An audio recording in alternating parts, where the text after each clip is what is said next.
correctly with the correct amount. D20 Radio, where gamers roll. www.d20radio.com.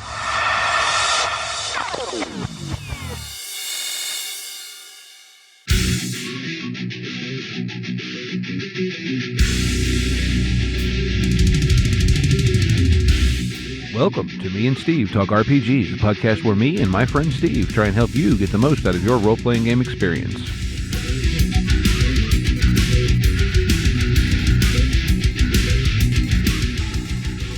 Hey folks, welcome back to Me and Steve Talk RPGs. I'm going solo again. Well, only one Steve at the moment.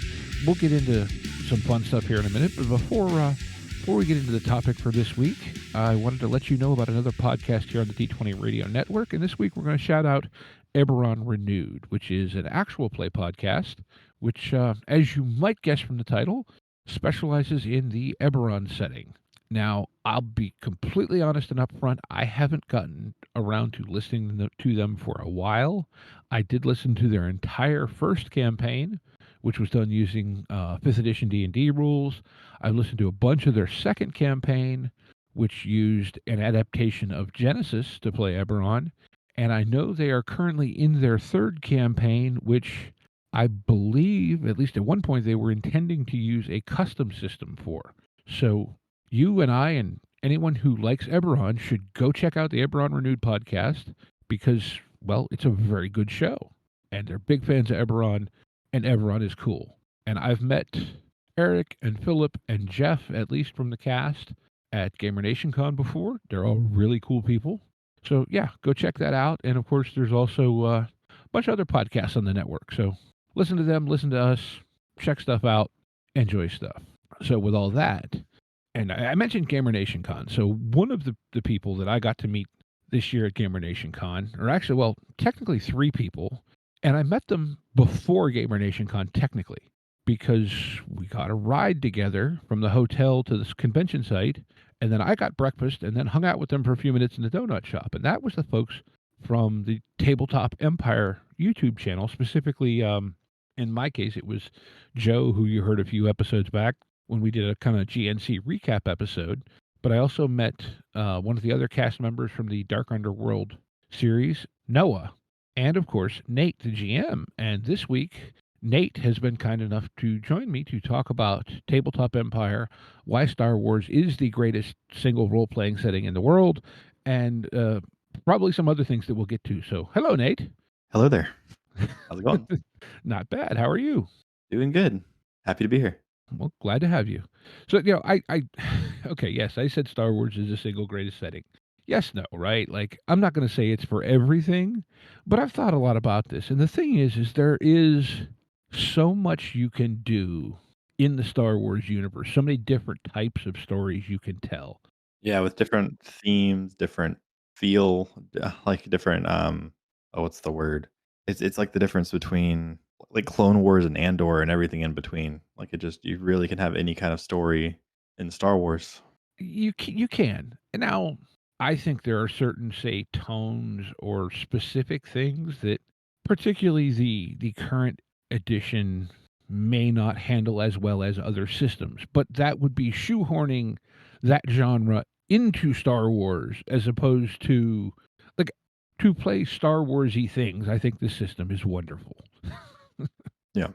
So, yeah, I don't know. I mean, where would you like to start? I know you run a at least reasonably successful YouTube channel called Tabletop Empire. Yeah. So, I'm the creator, founder, owner of Tabletop Empire. I've been around for about 2.5 years. Started the YouTube channel in August of 2022.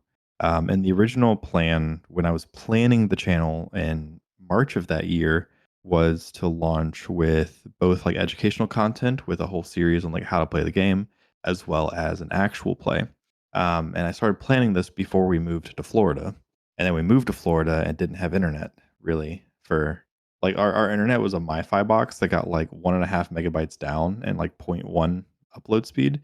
Mm-hmm. So before we moved, I tried to get an actual play together. So I texted friends, Noah, Joe, Lacey, who's currently a thing, and another friend of ours named Austin. and we were all going to do the actual play. But then after I moved, I couldn't have a stable, even a video call.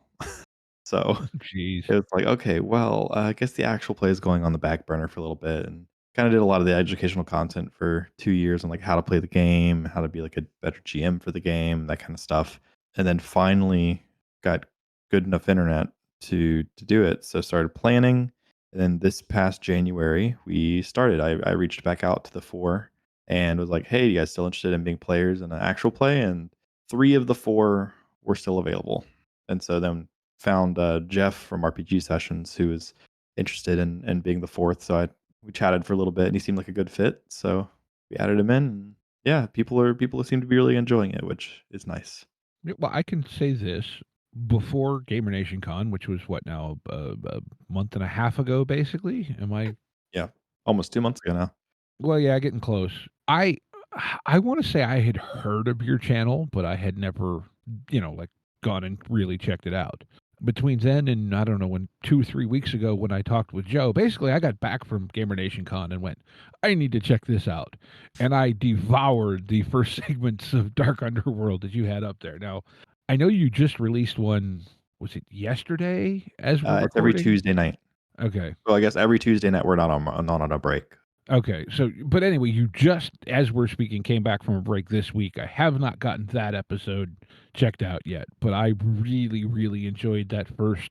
I guess that was all really one arc. It was sort of two, but kind of one. Yeah, it's kind of like it's weird. So we started the campaign, and I shot this idea out to the players of like, hey, how would you feel about playing a game where it's post Return of the Jedi, like right after Return of the Jedi, the Empire's falling, and it's set on like the underworld of Coruscant, and with like the Empire disappearing, like they never had that big of a hold on the underworld of Coruscant, but like with them disappearing, it's like, oh, now there's really opportunity here for the crime Mhm. syndicates to kind of take over.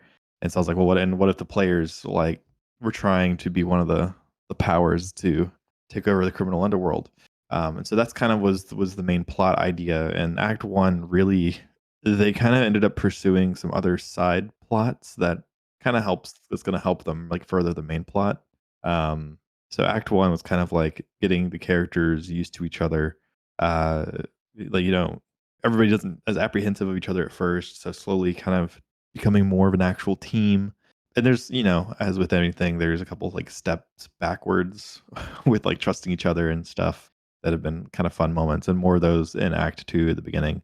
But other fun little, like, there was an Indiana Jones style like treasure mystery adventure that Mhm. was pretty fun, and that whole thing actually spawned from, it was either Joe or Noah's backstory. I think it was Noah's backstory. Okay. Oh, I was So gonna say, I know, not to spoiler anything for anyone that hasn't checked it out, but I know through the that was when he was having the hallucination, correct? Kind of. That's like a early part of his backstory. So towards the end of his backstory was how he and Mott met, Mhm. and he pretty much was like, and we take something important from this pirate group. And so then I was like, what? And I mean, my wife had just finished watching Indiana Jones, and so I was like, what if it's like a cool kind of mystery, ancient treasure or power, like legend style of thing that can be kind of like a side adventure for them to pursue.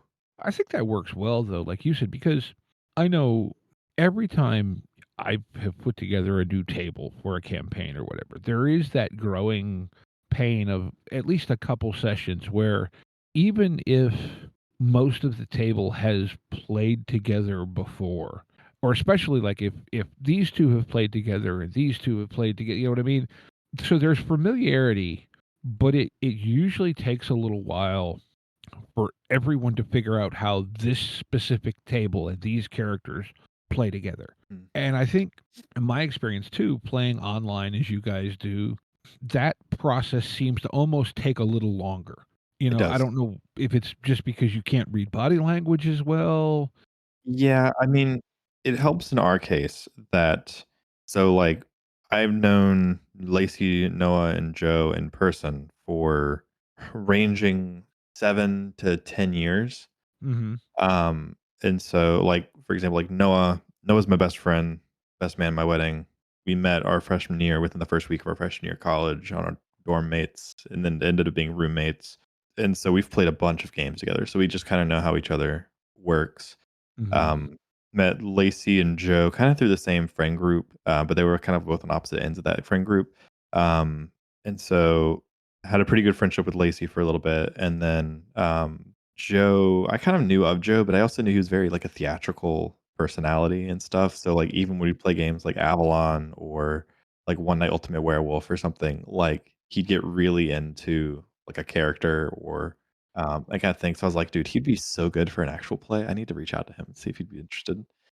I enjoy all the characters, but I really do enjoy Mott, and I like how. And I told him this when I had him on, and I don't remember if this came up while we were recording or we ended up chatting for a while afterwards. Like, I really like how that character both like so plays into all the tropes, but yet there's a character there too, and Yeah. it's a really neat balance. And I like too, like you said, you're developing, at least through the episodes that I've watched, kind of those relationships between the characters are developing. Like initially Yeah. you kind of had, and this is how you set it up to bring it in, probably due to backstories or whatever, you had Joe and Noah's character were kind of a two, and then you had Lacey and Jeff, and they, but now you're kind of getting this weird dynamic building where the dynamics between all the directions are starting to build, and it's really entertaining, and Yeah. I like it. I asked the players, each of them, like, kind of how they wanted to be introduced into the story. Did they want to be like all? They want to already know each other when it starts? Did they want to all not know each other when it starts? And then Noah and Joe were both like, "Yeah, I think it'd be cool to like at least know one person, like for us to be like paired up at the start." And I was like, "Okay, cool." And what are the other two? And they're like, "I think it'd be neat, like if we know each other, but we're not like traveling together." And so that's where in episode one, it's like that's okay. They know of each other. They've at least met before. And then what really helps though is that all of the players, like one, it helps in kind of knowing a lot of these people in person beforehand. But even Jeff, it's like all four of us just mesh really, really, really well together as Mhm. players. We also spend a lot of time talking before and after, mainly after sessions. Like, how did it go? How do we feel? Hey, by the way, like I'm not out of character. I'm not mad at you, even if our characters have a disagreement, and everybody's like, yeah, totally, I completely understand. And so we all are. I think we also before actually doing the actual play, we did a little mini like 5 session campaign with us four plus my wife plus another friend of ours, just to kind of get used to playing with each other a bit, Mhm.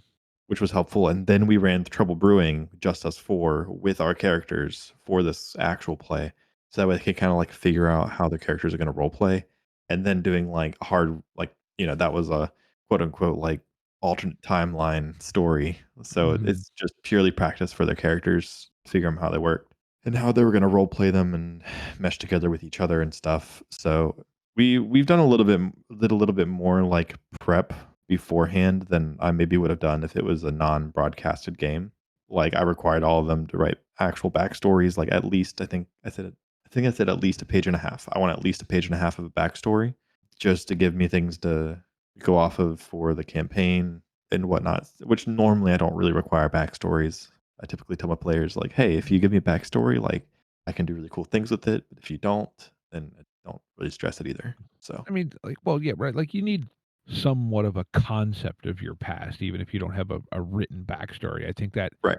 that is just, it gives you like rails to kind of guide things, right? But no, and see, this is something too. And like, we do some actual play content, but most of ours, the way we have kind of intentionally gone is more of a, hey, we're going to play a game and record it. And then, yes, I do edit it, but it's more just cutting down silence. Maybe an occasional tangent gets cut out. But our goal in what we present has been more to go, hey, this is what your game could reasonably sound like if you sit down with some friends. And, Yeah. I'm not saying that yours doesn't feel that way, because it does have that very accessible kind of feel to it. It doesn't, to me, it doesn't have that super polished, Dimension 20 Critical Role.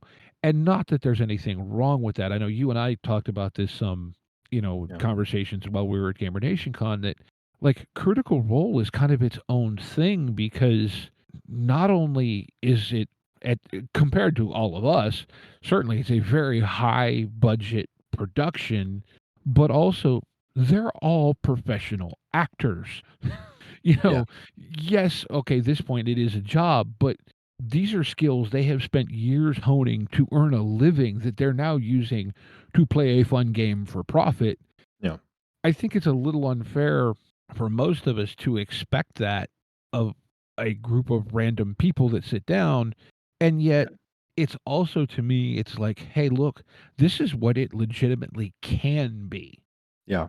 I mean, I will say, like, I actually had a decent amount of anxiety, like, before starting the actual play, while planning it, because, like, we wanted to do the Critical Role or Dimension 20 of Star Wars RPG, like, or as close as we could possibly do without being voice actors and stuff. But, like, I mean, I'd like to think that I'm a decent GM, but I'm not. I'm definitely not Matt Mercer. And so there was like a decent amount of that imposter syndrome of like the almost the self expectation of like wanting to be as good as Matt Mercer for this actual play. And then it took me a good while of probably like a few weeks before I finally started to like settle in of like, okay, you know what, it's okay.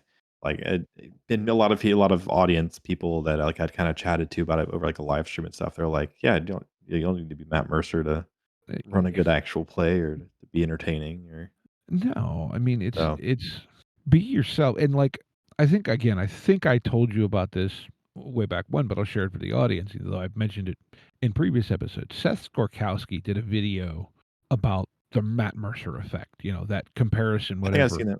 Yeah. And he, and I think it's called something weird. Yeah, I don't remember what, but he was telling the story of this, and I'm gonna make up the guy's name, Brian, right? And so this one player he had was in another game with this DM Brian, and all this player did was talk about how great of a GM Brian was at, and whatever. And so Seth said, he played with him for couple years, whatever. Then just randomly at some party or something, he ends up meeting Brian. And Brian goes, "Oh, you're Seth. I've heard so much about how you're," and come to find out what it was as they talked, this player would talk up elements of Brian's game to Seth, but then talk up different elements of Seth's game to Brian. And what they realized is both of them were just really good at different things. And Yeah. that's what that player was fixating on. And so, Yeah. like, it's not, we're humans, right? We're not going to be good at everything. Just be yourself. And I think that genuineness resonates with people. Yeah. And that goes for just playing, not even for actual play or whatever. Yeah, I mean, I will say, like, I never really had any sort of, like, expectation on myself to GM in a certain way or to be, like, good in a Matt Mercer kind of way, like, in a private at-home setting, but there's almost this, with it being something broadcasted and putting it out in front of the world and very vocally being like, "Hey, we're gonna try to be the Dimension 20 or the Critical Role for Star Wars RPG."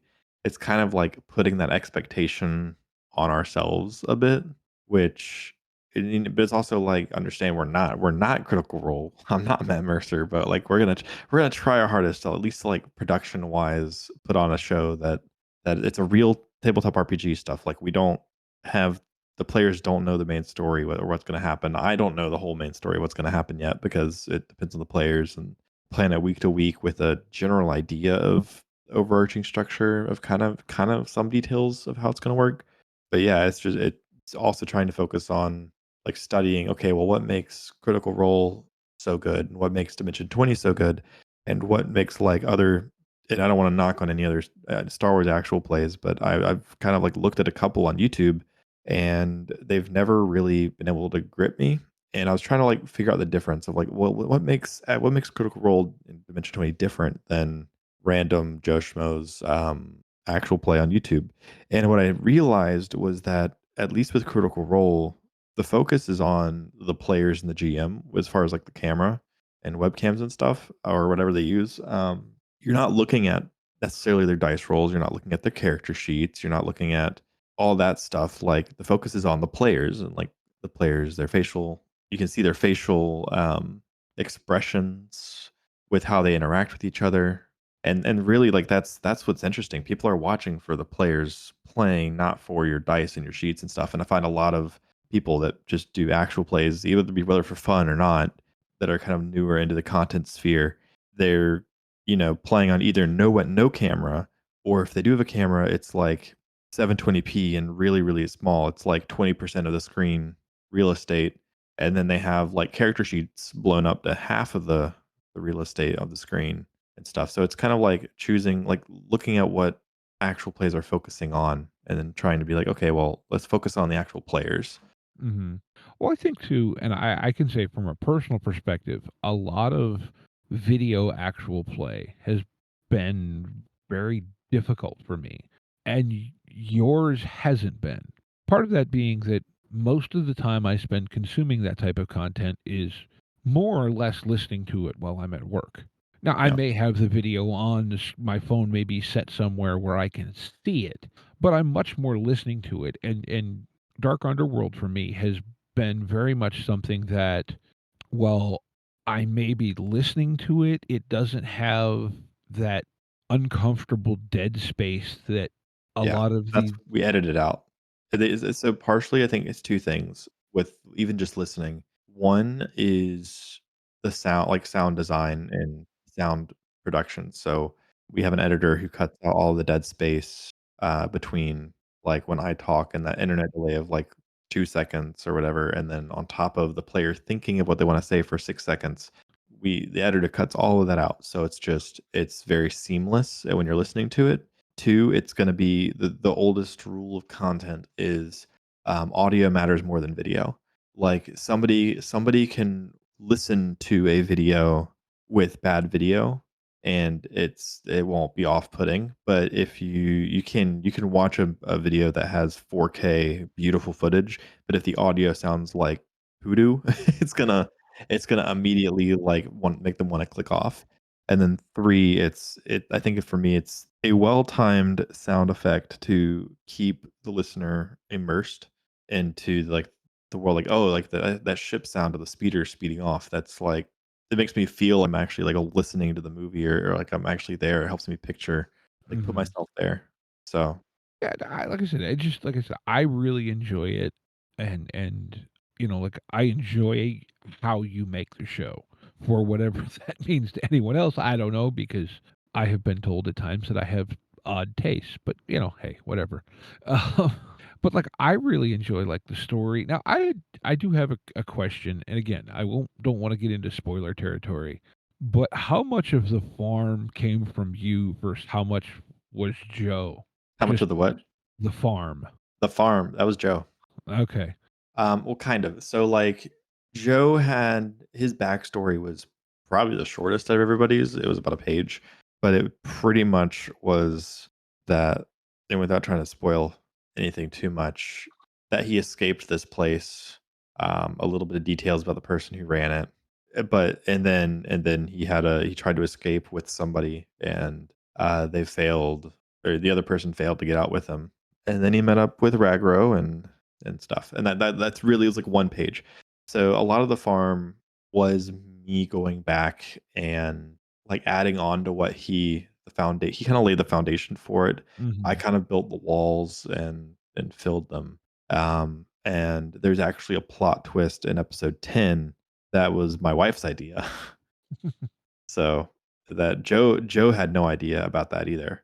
So it was a surprise to Joe with finding out a little bit more about Mott's origins. Mhm. So there's a bit of a twist, but Yeah. yeah, shout out to my wife. She came up with that idea, and like when we were 2 episodes in, she was like, "What if Mott blank?" And I'm like, "That's a really good idea. Actually, I'm gonna like hold on to that for See, eventually down the I road." had flashbacks to the Zillow Beast episode. So, Oh yeah, which didn't they call that back in what, Bad Batch or they something? did. Yep. I remember seeing something about that and like, oh, that paid off that kind of like that little scene in the end of that one Clone Wars episode. Yeah. But yeah, I don't know, Star Wars for me, and I will say, Star Wars was my first ever role playing game. I'm old, so it was the old WEG D6, and I think we were playing second edition at that point. But I also came to Star Wars late in life for most people. I mean, I was 18 before I ever saw Star Wars for the first time. Yeah. I don't know, there's something about it, like, it just to me is a very fun universe to play in, regardless of system, although I really like the current system. I think it feels very Star Wars, but like we kind of talked in the opening, you can also like go so many directions in how you want the story to go and feel, and it can be so many things. Yeah.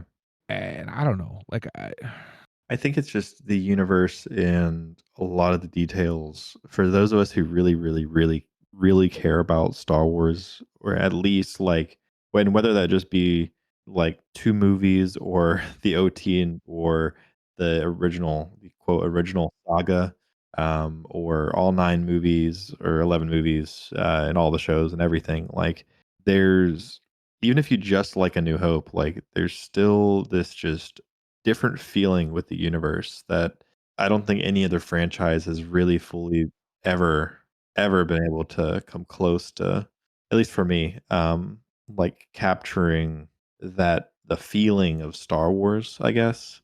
yeah, Um, well, it's it's like, just I don't know. It's to me it's just special. So yeah, you're right. I think that's it. I think it probably just hit the right cultural spot and just landed, and yeah, there is something about it though. I think, and I've said this, I think the core of Star Wars, and I think this is also why I think this is also why it makes great a great role playing setting is if you look at pretty much all the Star Wars content that's out there, the core of that story is this plucky few against the odds, with the exception of Revenge of the Sith. That is the core theme of pretty much every piece of Star Wars media out there. yeah. At least the now official stuff. I never delved much into I what didn't do they either. call it now? The extended universe Yeah, or that's what they Legends. used to Yeah, call it, I Legends. never actually I've started the Plagueis book, and that's really the only extended universe thing I've ever really gotten into. So I'm super not well versed, and I was huge in movies and the shows for pretty much Mhm, ever, and I'm only like recently kind of started getting into the books.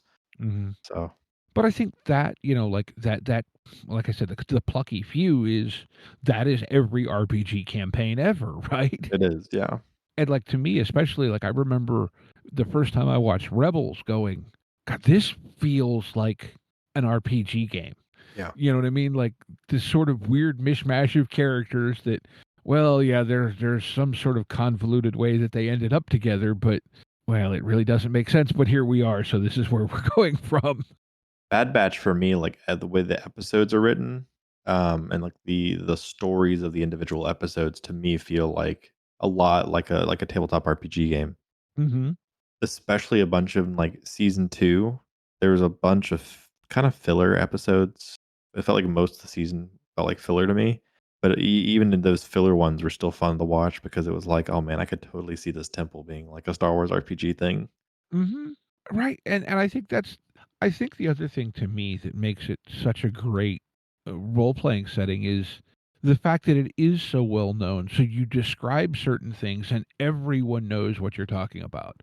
Like, I am a fan of weird settings and weird games and whatever, and they're great, but it comes with the added baggage of then having to explain that setting to the table, Yeah. where even if you're not a Star Wars nerd, like, well, pretty much everyone at GamerNationCon, you know, I ran a game and I set it in the mountains of Northern California because I could go, hey, remember the forest from Endor? That's what you're playing in. Yeah. And again, knowing that audience, that was like, yeah, this is where you're at. That is the terrain you're in, and so everyone has that image instantly. And you talk about an Ewok or okay, if you say a C5 astromech droid, maybe, like I'm not exactly sure which one a C5 is, although I know that's more like Chopper. But Yeah. like I still know Astromech droid with little trash cans on wheels. Yeah. You know what I mean? Like we all, even those of us who aren't mega, Star Wars fans, we have that frame of reference. And so I think like, yeah, when someone says this weird race or whatever, I might not know exactly what it is. But when someone says, a Wookiee or, a Moncall or, we have that reference, right? And Yeah. I think that also, like, just because it is such a big part of the culture, I think that adds to it just in the terms of like it's referencing a more accessible thing, I guess is a simple way to put it. Yeah. So how did you end up getting into role playing? Just because I'm curious at this point. So my first experience with it was, I think, 10th grade. My best friend and my high school best friend, he got 5e, and we tried like one or two sessions, and we played it super terribly wrong. I tried to play a wizard, and I think I cast magic missile and cleared a whole dungeon by casting magic missile like 20 times in a row. Uh, like just played it very, very wrong, and neither of us kind of figured out what we were doing. And I don't think he was super interested in really like trying to figure it out. So we kind of just stopped. But I was always like kind of interested in trying it. Just, it always felt like I just don't really know what it is well enough to really do that. And then so fast forward 3 years to freshman year in university, me and Noah were sitting in his room in our dorm, and we were playing, I think, like Smash on the Wii U or something at the time. Hmm. And my buddy Austin, who's one of the original people that was going to be in the actual play that he was the one person that couldn't make it back. He was walking out, and we were like, "Hey Austin, you want to join us for Smash?" And he's like, "No, I can't. I'm about to go play like Star Wars D&D with some friends." And I was like, "You mind if we join?" And I was like, "No, you want to play?" And he's like, "Sure." And so Austin was like, "Yeah, come on." So it was because it was a snow day at our university, and so we had no classes all day. And it ended up being like 3 days and no classes, and we ended up just playing like Star Wars RPG for 3 days straight. And so and it was the narrative dice one. So that was my first real exposure to tabletop role playing games. Played in that campaign it lasted about 3 or 4 months. Hmm. It's pretty much until like school let out for the summer. And then the following semester, about 3 or 4 months later, I picked up, I believe, Force and Destiny. No, I picked up either Force and Destiny or Edge of the Empire first. I used the totally legal PDFs online. What, you mean the PDFs that don't exist? Yeah, to supplement the one I didn't own until I could buy them. I eventually bought them, and now I've bought all three. But tried my hand at GMing. From that point on, I was pretty much the forever GM for the system. I got to play up as a player for the first time since that very first campaign, literally this past September, and I'm still in that campaign with some buddies. Hmm. So which is really, really, really fun. But yeah, that's kind of my intro to Star Wars. Kind of got out of it for 2 or 3 years, Hmm. and then re-picked it up in 2021. Started running games with some friends, trying to figure out and like learn how to play. Try to find YouTube videos to like figure out how to play and remind myself and stuff. And I came across the Steve is bored videos for how to play, and I kind of wished that like he had more videos like those initial ones explaining how to play. But it seemed like most of his videos were like how to play this specific specialization or something. Hmm. And so I was like, whatever. And so kind of figuring it out on my own, reading through the book, trying to figure it out. And then months later, I'd kind of stopped my previous YouTube channel because it wasn't doing well at all. And I was kind of getting burnt out because it wasn't doing well at all. And so I was like, I still want to do YouTube stuff. I just don't know what I want to do. So around that time, again, getting back into Star Wars RPG, wishing these videos existed, but they didn't. And then like months later, like February 2022, was watching Vox Machina with Ashlyn, my wife. And I was like, dude, I wish that like something like this existed for Star Wars RPG. And it was like the light bulb moment came on of like, wait a second. I've been wanting to know what I can do on YouTube. I can do this. Like I can do Star Wars RPG stuff. I can try to be eventually like the new Geek and Sundry or Critical Role for Star Wars. And so that was kind of what the initial idea for the channel kind of came from. And then created all the socials like a month later, posted on socials for like 6 months leading up to the channel launch. So yeah, that's kind of my whole RPG story. I was just curious, like, because everybody comes to it differently. I mean, like I said, the first game I ever played, I think the campaign ran about, I don't know, 3 or 4 sessions after I joined it, maybe. But then I ended up getting into a Call of Cthulhu game, and Yeah. it was in college, right? And at least at my university, I ended up falling in with a group where it was kind of, I guess, compared to a lot of people, somewhat different because we had like the Call of Cthulhu game was sort of like the hub, but then there were different elements of that game that would play other games in like subgroups, but it might have a couple people that didn't play in the Call of Cthulhu game. And, like we played Cyberpunk 2020 at one point, and someone else was running Dark Sun, the old 2E D&D setting. I ended up running Rift. I almost got into I think it was a first or second edition Earth Dawn game at one point through, so my early gaming was very diverse, where it sounds like you've almost you landed in what you really liked and just have followed Yeah. that. And over the years, I've tried other systems and stuff. Like I ran D&D 5e a little bit, and I've played a little bit of 5e, and it never felt as good as the narrative dice system to me. Mhm. I've never been a huge fan of the idea of like the DM telling me to roll a d20, and I roll a d20 and I roll like a 16 and it fails, and I don't know what the bar was that I was trying to roll for, or if like the DM changed the number on the fly, or whatever. I feel like it's easier with like D&D to be like, oh, I'm gonna try to chase the bad guy on foot, and then roll like a 19, and the GM be like, ah, you don't catch him. Whereas with like Star Wars, you can roll the dice and it's like, oh, I have one. I can see my difficulty in my hand. I roll it. I rolled 2 success against his athletics with my athletics. So like Mhm. I succeeded at what I was trying to do. So there's like really no way around the GM trying to Mhm. like really railroad you to like prevent you from advancing faster than he wants you to. Like just that kind of stuff. Noah is super super into the Powered by the Apocalypse Mhm. games. Especially like he was big in the Dungeon World for a few years, and he GM'd probably 3 or 4 mini campaigns for that. And I played in all of them, and it really just is not for me at Mhm. all. It's a little too bare bones with like it feels like it's for me so abstract that it becomes hard to use again. Mhm. Like, it's trying to be rules light to allow for easier time to role play and easier time to play, but it's the way it implements things. Again, it's like it's just so abstract that it makes it harder to figure out what I can actually do. So Um, I think, and most of my experience with Powered by the Apocalypse has been Monster of the Week, but I feel like Powered by the Apocalypse is very good at a very narrow thing.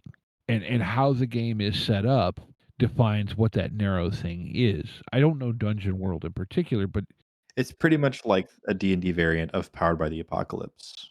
see, I no personal experience here, but to me that sounds like it's not tightly enough focused Mhm. for Powered by the Apocalypse to do what it does well. Yeah. Like Monster of the Week will do a lot of different things, but at its core, it's still Monster of the Week. It's not Yeah. sword high fantasy, whatever, which is really, really broad. See, to me, narrative dice, and I actually found narrative dice actually in a lot of ways through the Eberron Renewed podcast. Mm. I had gotten really interested in Eberron as a setting, and they're part of the D20 network, and they would talk about other podcasts, and they ended up Chris ran an adventure for them in Star Wars to show them the narrative dice. And that was like, I had gotten curious about it because, hearing about it on different podcasts, I'm like, okay, that was where I kind of got it. And I think for me, and I'd be curious to hear your take on this because you obviously come at it from a completely different perspective.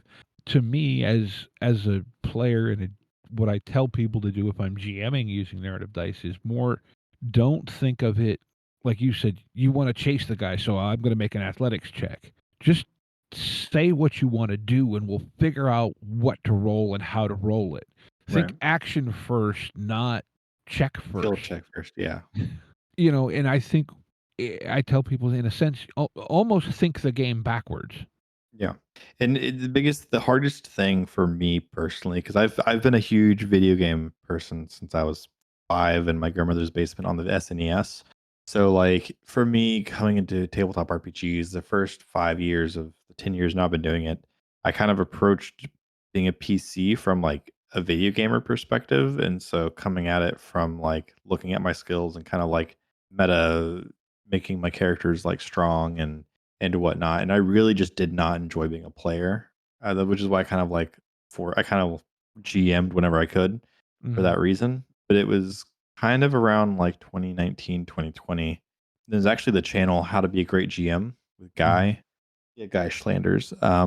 His channel really kind of opened my eyes for like what it's supposed to be, and it drastically changed the way I GM'd and made me enjoy it even more. It made me drastically change the way I viewed being a player character and enjoyed being a player character way more than I did before. But yeah, I would agree. And I've said it on my channel a couple times too that like one of my biggest tips for new players is like don't ask to roll stealth, don't ask to roll athletics, don't ask to roll skill. Like tell me what you want to do. I will tell you what skill that requires and what role you can do. I might even tell you two skills that you can do. Like, oh, you want to hotwire a car? Okay, well that's going to either be an average or an average mechanics or a hard skullduggery check or mhm. something. So it's I definitely agree that yeah, just tell me what you want to do. Well, and like one of the best pieces of advice I ever heard on this was an interview with Jim Davies from WebDM, and he said what he likes to tell people to do is play the world, not your character sheet.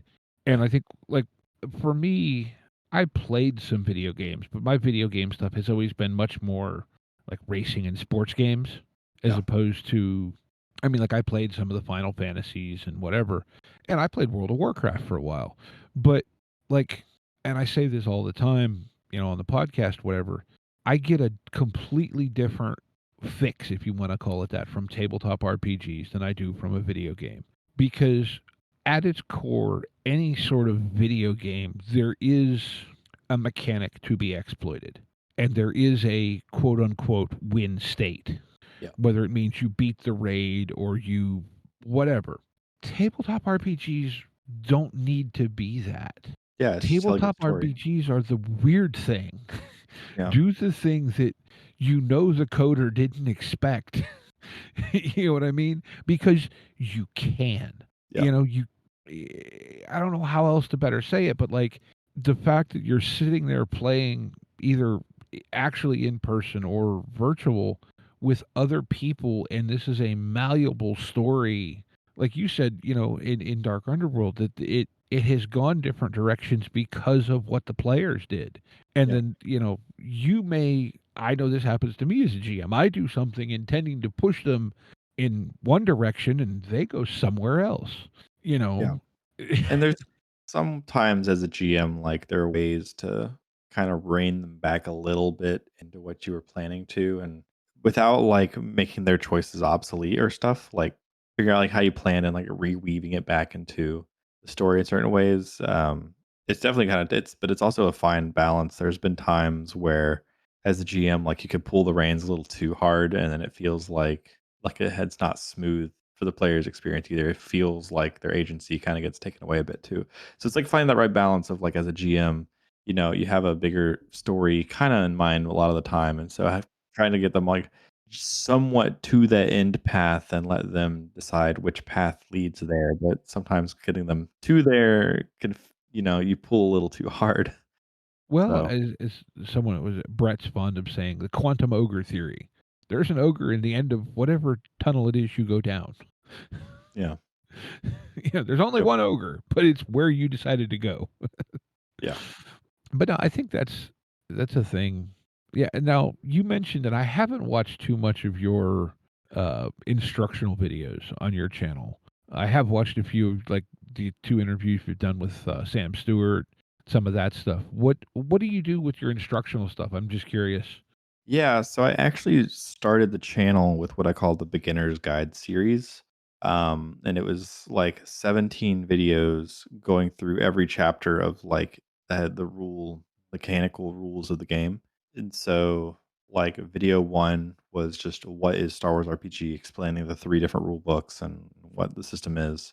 Video two was like the dice. Video three was Destiny tokens. Videos four, five, and six were character creation. And we had like one for gear and equipment, one for like the economy in the game, one for enemies and adversaries, one for healing, one for combat. Like, but we went like start to finish through the book. And so launched the channel on the first 5 videos on day one. Just put all 5 up because I figured if I could get the way YouTube works is like you watch all the way through a video, you're gonna see that channel appear in your homepage. If you watch 5 videos back to back, you're gonna see me on your homepage for some time. And so that was kind of the idea for the channel first started, but took me about 6 to 7 months to finish that beginner's guide series, kind of going through and explaining all the rules and stuff. And since then, I have been doing like a bunch of other videos. So like, I did one on like how to prevent GM burnout. That was based on a workshop that I ran for the Star Wars RPG community Discord. Mhm. I did videos on like 10 tips to be a better or 10 tips for like GMing Star Wars, or like explaining what is tabletop role playing for like somebody who's completely new to it and doesn't understand the lingo and like what it is and stuff. Some videos on like specific chapters of the book, like the Galaxy chapter, and like kind of explaining that. Guides on how to like an overview for like trouble brewing the adventure, Mhm. just like that kind of stuff, like review and unboxing different books and like beginner's game boxes and stuff and all that fun stuff. Recently started a Genesis RPG beginner's guide. I'm only got 2 videos out, and I have a couple more scripted that I actually film and edit and record. Planning on redoing the beginner's guide series for Star Wars, just to 2.5 years of experience now that I can kind of improve and on the formula a bit. But yeah, Well, just that kind of stuff. you So. learn stuff every time too. Oh yeah. Like every time you play, you and I will say, and I've talked to a number of people. The other thing about this is that the narrative dice system for me, and from my experience, a number of other people, is pretty confusing to read. Like you Yeah. read the book and you're like, okay, I think the first time I ever got to play it, it was like, oh, that's it. Like Yeah. the and yet it works exactly like they said it does, but in practice is so much easier to grasp than reading in the abstract. Yeah. And funny enough, when I started the channel, I really it wasn't a Star Wars RPG expert by any means. I was Mhm. just reading the book and creating a script based on the rules in front of me, and also kind of learning myself on the fly as well for a lot of the stuff. There's some stuff in the beginner's guide that's actually like wrong, that like in the next video I had to be like, hey guys, because like somebody would comment and be like, no, it actually works this way. And so I would be like, hey guys, I know I said this last video, but like, for example, one of the examples in the character creation video for XP, I always thought, and how it was initially explained to me, was that it was 10, 20, 30, 40, 50 for skills. If it's a career skill, it's halved. So 5, 10, 15, 20, 25. But no, it's actually 5, 10, 20, 25, whatever, 5, 10, 15, 20, 25. And if it's not a career skill, it's only 5 XP more. So like stuff like that was like it was wrong in the videos. I had to go back and make a correction. So part of the reason why I want to also redo the series is to remove some of those flaws, imperfections, things I got wrong. And now, like pretty much eating, breathing, sleeping Star Wars RPG for 2 years, I do feel like I'm maybe a little bit more well versed in the rules and stuff. But Well, um, but that's what the way things happen, right? Like I know I've been in spots where I ran games a certain way, and then randomly thumbing through the rule book one day, I find this, oh no, that doesn't work at all the way we've been doing it. yeah, And I think the fun thing about that is it's not quote unquote wrong to play it that way. Like I actually, in the circumstance I'm thinking of, I was running something completely not the way the book said you were supposed to do it. yeah, So the next session, I bring it to my players and say, hey, this thing that we've been playing this way for 6 months. And I read them the section of the book about how you're supposed to do it. And I said, so do y'all want to do it the way the book says it, the way that we have been? And they went, everyone was like, no, we'll just do it the way we have been. It's more fun. Yeah. So, and I think that's the other thing. Like when you get into a video game, be it, like I said, I was a raid tank in WoW for a couple of years, Yeah. and look, there's a way you do things to, in my case, I had to generate threat or soak damage, and there were things you needed to do, ways you needed to build your spec, whatever. Yeah. An RPG doesn't need to be like that. It's about this fun interactive story and the scenes you create together. And sometimes the fun is the stuff that goes sideways. Oh yeah, for sure. Yeah. So like and yet also I completely understand, as a creator, like, oh my God, I got this wrong. Everyone, well, yes, but I think there's value in maybe being able to, like you've said now, yeah, okay, I got it wrong, but I've learned, and maybe you found a different way to play it. Like I'm sure if Jay Little runs Star Wars, he doesn't get everything completely rules as written, even though he wrote them or most Yeah. of them. Yeah. But that's the one thing too, and I know listening to like a lot of the old Order 66 episodes with interviews with Jay and Sam and a lot of the other people that worked on the books, they're so passionate about Star Wars. And I feel like so much of that seeped into the mechanics and the feel of the game.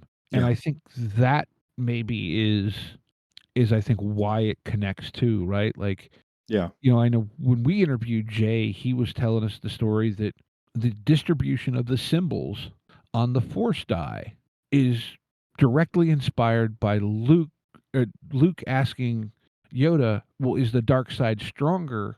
And Yoda responding, and I'm paraphrasing, stronger, no, but easier, yes. Yeah. And that's It's why, it's there's one extra side. There's on the 12-sided dice, there's 7 that are dark side and 5 that are light side, but there's the equal amount of pips right? for both. Yeah. Yeah. So If you land light side, you're more likely to get a double if it's light.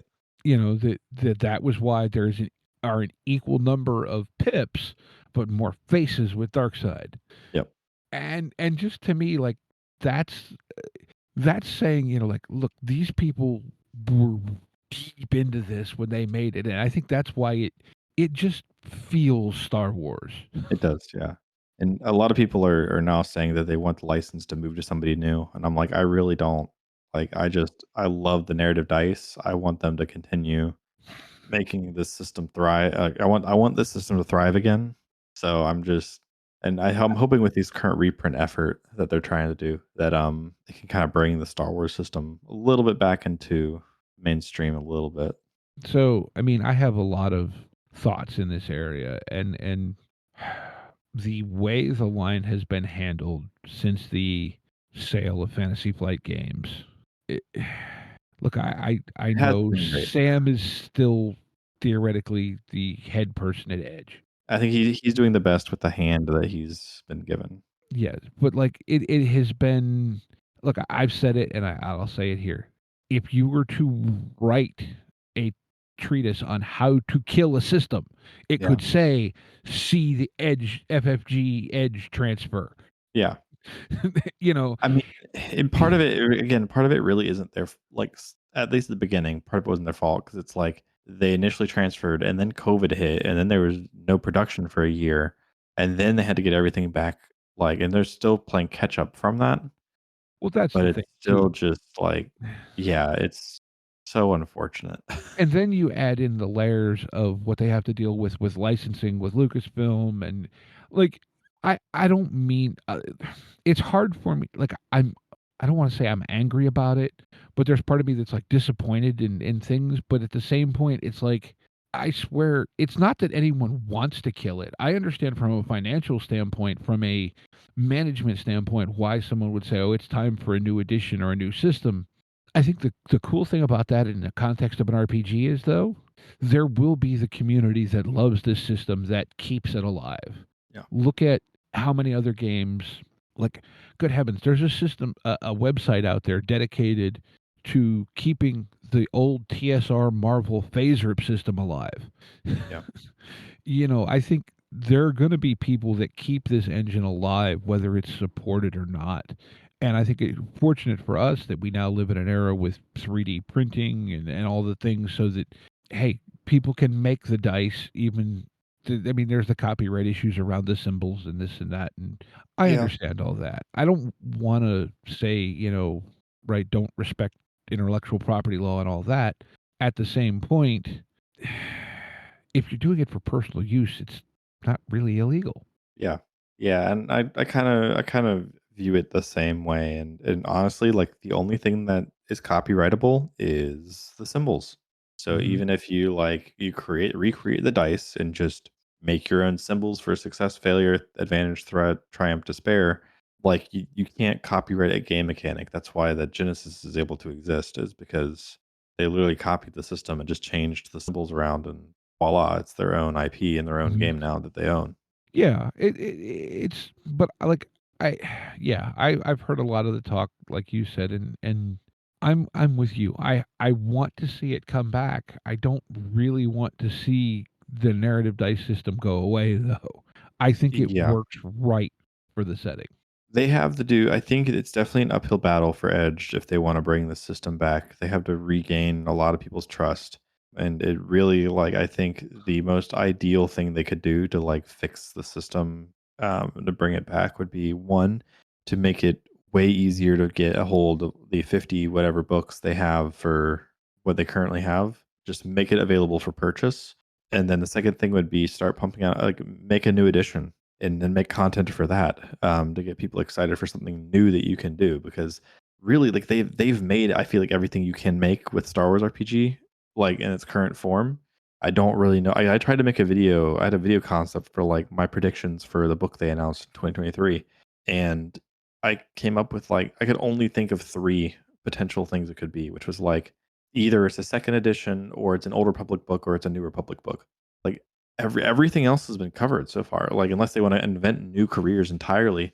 So it's just like they've really, I feel like they've exhausted everything they can do with Star Wars RPG at the moment, as far as new content, unless they decide to break into a new edition so that way they can restart the cycle, which I think that's what the system really needs, but we'll see what they do. Yeah. I mean, we don't get to control that.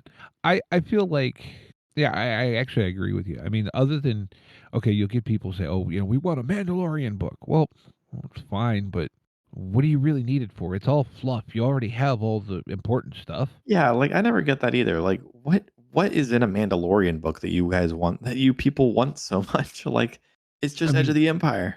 Like, what? what like, "Oh, well, there's no stats for this or that," or Then make it up. make Like, it up. Be honest.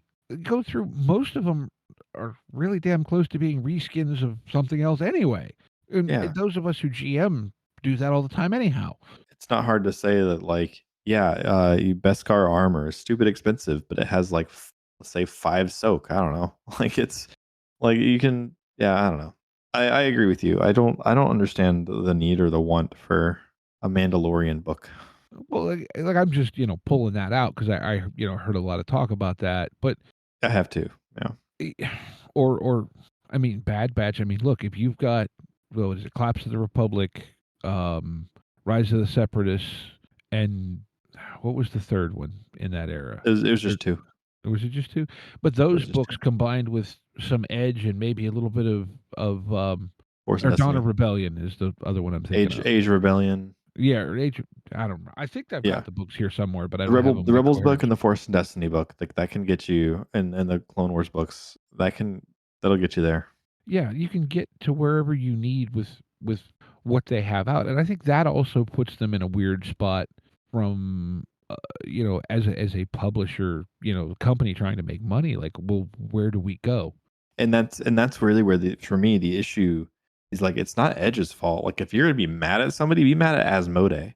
Like, Oh, yeah. they don't have the systems in place to, like, like, store books. They can actually have stock, so they can actually sell these books and don't have to go through Hmm. third party distributors that run out of stock immediately. Like, Asmodee, why don't you just build a freaking website that, like, doesn't say out of stock? Instead, it says add to cart, and then you just can see, or even, like, pre-order, like, Hmm. get pre-order interests. Yeah. I mean, something I would like to see would be like, they did like Gadgets and Gear and then some of those books. I would like to see some sort of like species compendium. That would be nice too. Though for also though it's like the wiki exists. So Well, but I'm saying even just like, okay, even if you own all the books and all the species, just a book that is just here are here the are all the core species. stats for the Yeah. species as Yeah. player characters. Just that. Don't want careers, don't need careers. We have the career books Yeah. just so that, oh wait, I want to play a Thorian. Here's the species book. Look it up. Yeah. I think that would be super, super helpful. My only hesitancy, and like I've kind of thought about it too, like the only reason why I personally wouldn't find that incredibly helpful is that you open up the species section once pretty much when you create your character and you don't open it up again for months until you create a new character. So for like the whole of 5 seconds that you need to look at it, like a wiki page really does kind of I mean, simplify the fair. process a bit. But like I understand people wanting to have I can understand the one desire to have a book that has all the species right there for you to easily find. But yeah, that's wish Yeah. lists. So, all right, what else would you like to tell people about Tabletop Empire or anything else? Um, yeah, I'm trying to be best place to go for narrative dice Star Wars RPG content, whether it's educational content or entertainment content. Yeah, just kind of want to be like if somebody wants content for the system, I want to be the channel to go to for it. And I think after 3 years, well, I'm like 3 years in, and I'm still the only channel actively doing it, so that helps. But yeah, I mean, check out Dark Underworld if you haven't so far. People are telling us that they really love it, so I assume that means it's really good. But I'll let you guys be the judge of that. We are definitely enjoying playing it and are very invested in the story ourselves from a GM and player's perspective. But yeah, I mean that's pretty much it for for my YouTube channel. So you guys, I obviously the YouTube channel Tabletop Empire. Do you have a website? Anything else? Yeah, the tabletopempire.com. We also have like a merch store there. So if you guys do listen to the actual play and are really enjoying it, we have some really cool merch related to it at the moment. That's really like the main purpose of the website at the moment. So, Mhm. uh, I know on your Discord you had some limited edition like art. yeah, we currently have limited edition metal posters. So I think we only ever had 10 for sale. And so we've sold a handful. So only a handful left. But they look really nice. I have the 11th one, which was like a test to make sure that they look good. And then I was like, okay, cool, 10 more. So but yeah, that's what we got going on. New episodes for Dark Underworld every Tuesday night. Unless for whatever reason, like we have a player that's sick and have to take a week off, or between it's not seasons of the show, but like there was an act one, which was the first 10 episodes, and then we took was intended to be a 3 week break, it ended up being a 6 week break due to a bunch of life stuff with multiple players. And so we'll probably be pretty much going weekly for act two, and then we'll probably take another short break and leading in before we get into act three eventually. So, but yeah, we're live every Tuesday at 8 p.m. Eastern time. And then with the new episodes, we're also live for an hour before that, like live streaming me and the cast members with the Lightspeed Lounge, which is our time just to hang out with people, chat about the previous episode, chat about what's new with Star Wars RPG and Star Wars and all the fun stuff. Mhm. So occasionally, you get some improv in character, so which of So people now, seem to like. just I have only watched the what do you want to say, the edited videos. You also stream your recordings, So or am I we misunderstanding at you? 8 p.m. Tuesdays, we premiere the video so Okay. people can watch the edited video with like a live chat, and they can chat with other people that are watching it live during its premiere. Okay. We have the unedited versions available to watch on Patreon. Okay. So if you are somebody who likes an unedited experience, then our Patreon page is the place to go for that. But Okay. Very cool. yeah. All right. Well, I think with all that, you want to play some game of the week? Game of the week. Game of the week. All right. Would you like to go first, or would you like me to? I'll let you go first, so that gives me an idea of what to think about. All right. So I'll drop a link up in the green room just so you can look at things. So I'm going to suggest something as a game of the week that I actually, well, sort of have gotten to play. You stole one of my. That was going to be one of my things I was thinking about actually. Well, that actually puts this into rarefied. I mentioned this like a year ago because You should not probably say what it is. I think I cut you off. You didn't no, actually no, say no, it's what. okay. But our audience is used to me rambling on incoherently. It's fine. Um, this is Daggerheart from Darrington Yeah, Press, it which is looks Critical good. Role. I got to play the beta at last year's GamerNationCon, and mechanically, it's really interesting. Like it's. I don't know of anything to compare it to. Noah sent me, or one of our players, he sent me a video of like the mechanical overview for Mhm. Daggerheart like 2 days ago, and to me, it looks like it's an in between of 5e and the narrative dice system. It kind of that's a good way to It say it. really it has those elements from the narrative dice system make that really attract me to wanting to try this system a lot. I played it. I will say that the beta, the setting would not be necessarily my cup of tea, Mhm. but mechanically, I really liked the way like you have uh, hope and fear that you generate with every dice roll, and it creates this kind of ebb and flow. There are mechanics that encourage cooperative storytelling. Mhm. The initiative, as I recall, I don't remember if it was directly tied to hope and fear, but essentially the the way that the combated initiative works, it very much has a really neat ebb and flow based on the dice. Like you can't necessarily set it up, but it was a really, really cool feel. I do remember, the character options and stuff seemed really cool. Obviously now the full version's out. The PDF I think currently will set you back $30, but it's a 400-page plus book. The artwork looks gorgeous as you would expect, right? From Critical Role / Darrington. What's it say? 9 domains, 9 classes, 18 ancestries, communities, all sorts of abilities. I mean, you can play a frog person for crying out loud. Yeah. But it was playing it was a really, really neat experience. Just like I said, for me, I really enjoyed the mechanics and how it made the game feel. Who brought it? Paulie ran it. Oh, really? Okay. Yeah. How did he have a copy of the beta? So this was, I guess, when they were in open beta. Oh, He had printed it out, and it literally happened to be just I had an open spot in my schedule, and I turned around, and there was a sign on the table looking for players. I'm like, "So what are you doing?" yeah. I'm like, "Oh, okay." And yeah, it like I said, I really enjoyed it, and like I said, I found it, and I know I'm kind of repeating myself, but the mechanics, like you said, it kind of has almost a much more narrative feel than like a 5e. Like the mechanics encourage narrative, maybe not to the extent that the narrative dice system does, but it's not just your average roll to succeed. Okay, I hit it. Yeah. You know, It definitely has me excited to try it. So, so yeah. So my game of the week is Daggerheart. stole my that was honestly like when you're talking about the game of the week, I was thinking like, I'm thinking Daggerheart, but Well, I was gonna think about it. Like it's really weird right now. I'm kind of in a video game slump where really like the game that's exciting me right now is my Star Wars game that I'm a player in for the first time in 8 years. Video game wise, like I'm excited for is not out yet. So does that count?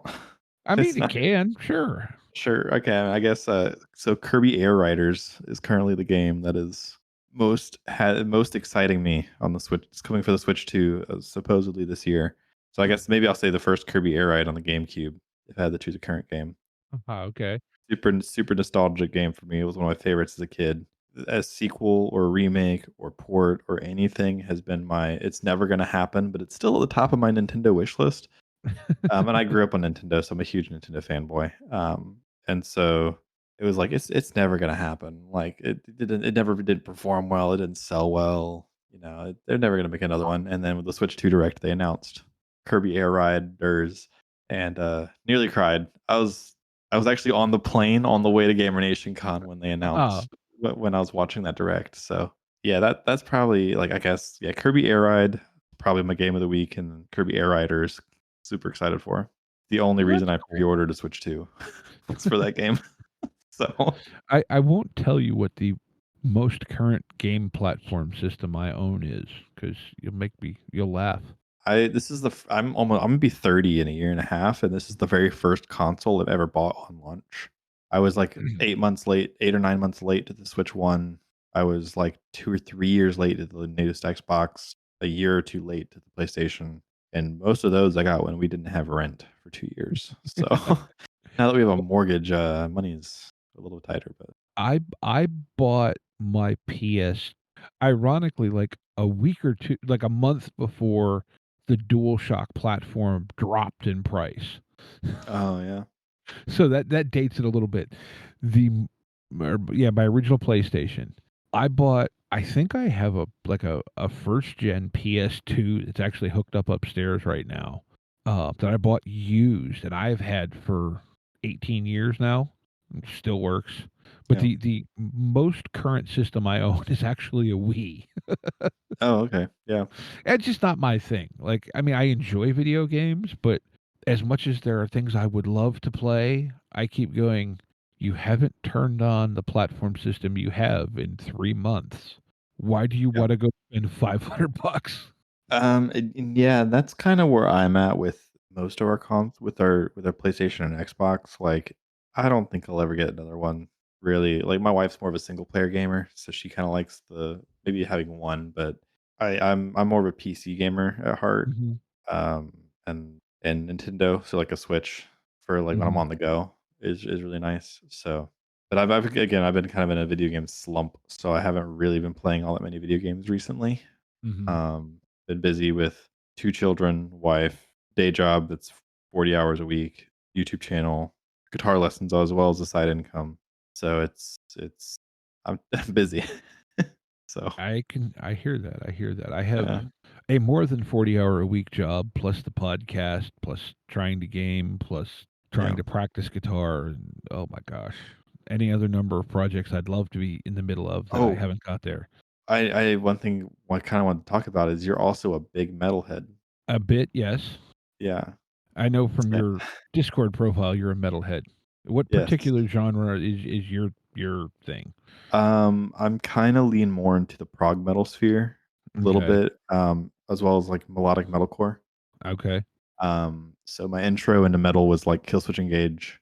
It was huge in the Dream Theater for like 10 years, 11 Mhm, years, and they're still one of my favorite bands. But the past 3 or 4 years, I've been really into a band called Periphery, mhm, which they're like progressive metalcore.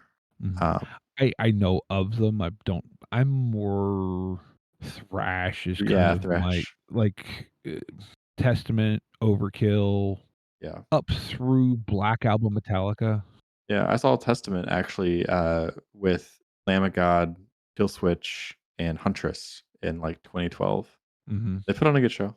Steve Yeah. DiGiorgio is an absolute animal on the bass. Oh yeah, yeah, Just I'm sorry, anyone who plays that fast with his fingers and half the time on stage plays fretless. yeah. Yeah, nuts. Like, for me, like, I enjoy them. I'm as a guitar player and a musician myself, I kinda come to music from that perspective, so most of what I listen to kinda has that some sort of, like, higher technical level of Mm. playing and stuff, which is why, like, the prog fear kinda Oh, grabs me, but I'm also not as big of a prog head as, like, a bunch of other prog metal heads are, because I don't want, like, the wankery for the sake of it being all over the place. I want it has to still, like, flow and groove and stuff, but I want it yeah. can be interesting still, you know? Well, but see, like, I've said it to me, it's like, if you listen to and I'm just kind of pulling names, I'm more familiar with, like, some of Petrucci's solo stuff, Yeah, but you listen to his solo stuff versus, we'll say, Buckethead or maybe Yngwie Malmsteen. Those 2 guys are amazing technical players, but Joe's stuff or not Joe, John's stuff is yeah, still songs. Like, yeah. there's I don't know. It There's a for me, there's a different level, like, sure, Ingve is good, and sure, Buckethead's good, but, like, there's a huge difference to me between like Joe Satriani, John Petrucci, Paul Gilbert, Steve Vai, and your Bucketheads and Yngwies, where it's just like they're just shredding for the sake of shredding, like or whatever. Like, or maybe Yngwie is more of a shredder, but where you actually like you crafting a song, and you can still shred in the song, but Oh yeah, like yeah, but it's the real it's not song, technique for the sake of technique. right? It's which, by the To way, me, I that's will animals as leaders that it's super fun to watch live, but they're just their technique for the sake of technique. Like it's not fun to listen yeah, to I just in the can't car. really get into like I respect what I'm drawing a blank Tosin does, Yeah. but like I yeah, it's not my thing, you know, like Tosin and Pliny just put out a song together with Neural DSP. I recommend checking it out. It's actually really, really good. It came out like a week ago. okay. So if you like the instrumental guitar stuff, So you want a it rips. It's pretty good. really fun list. Have you seen the Drumeo video where they had Mike Portnoy play Yes. Taylor Swift? Yes, I did. I hate Taylor Swift, but yes. That was hysterical, and yet Yeah. he just nails it. Yeah. Oh, man. Yep. I did see that. Alright, well, let me sign out here real quick, and we can keep bullshitting if we want to. Um, so, go check out Tabletop Empire, tabletopempire.com. We'll put links to all that in the show notes for anyone who wants to find it. Actually, we are now on YouTube as well, although it's really just the RSS of the audio, so there is no video yet anyway. I haven't learned how to do that part, so it doesn't exist yet. That being said, come on our Discord. You can, interact with us, talk, ask questions. We have a pretty good community that'll, talk gaming or just kind of whatever you want. So yeah, come check that out. We also have a Patreon if you're so inclined. But anyway, with all that being said, just want to thank everyone for listening. Thank you, Nate, for taking the time to come. Yeah, thanks for having me. And remind everyone to be kind to each other and get out there and play some RPGs. Intro and outro music by the band 12 Noon. You can email us at meandsteverpg@gmail.com. You can find us on Twitter and RPGs. Find us on Facebook at Me and Steve RPG Podcast, on Discord at Me and Steve RPGs. And as always, all of these links are in the show notes. Thank you, and be kind to one another.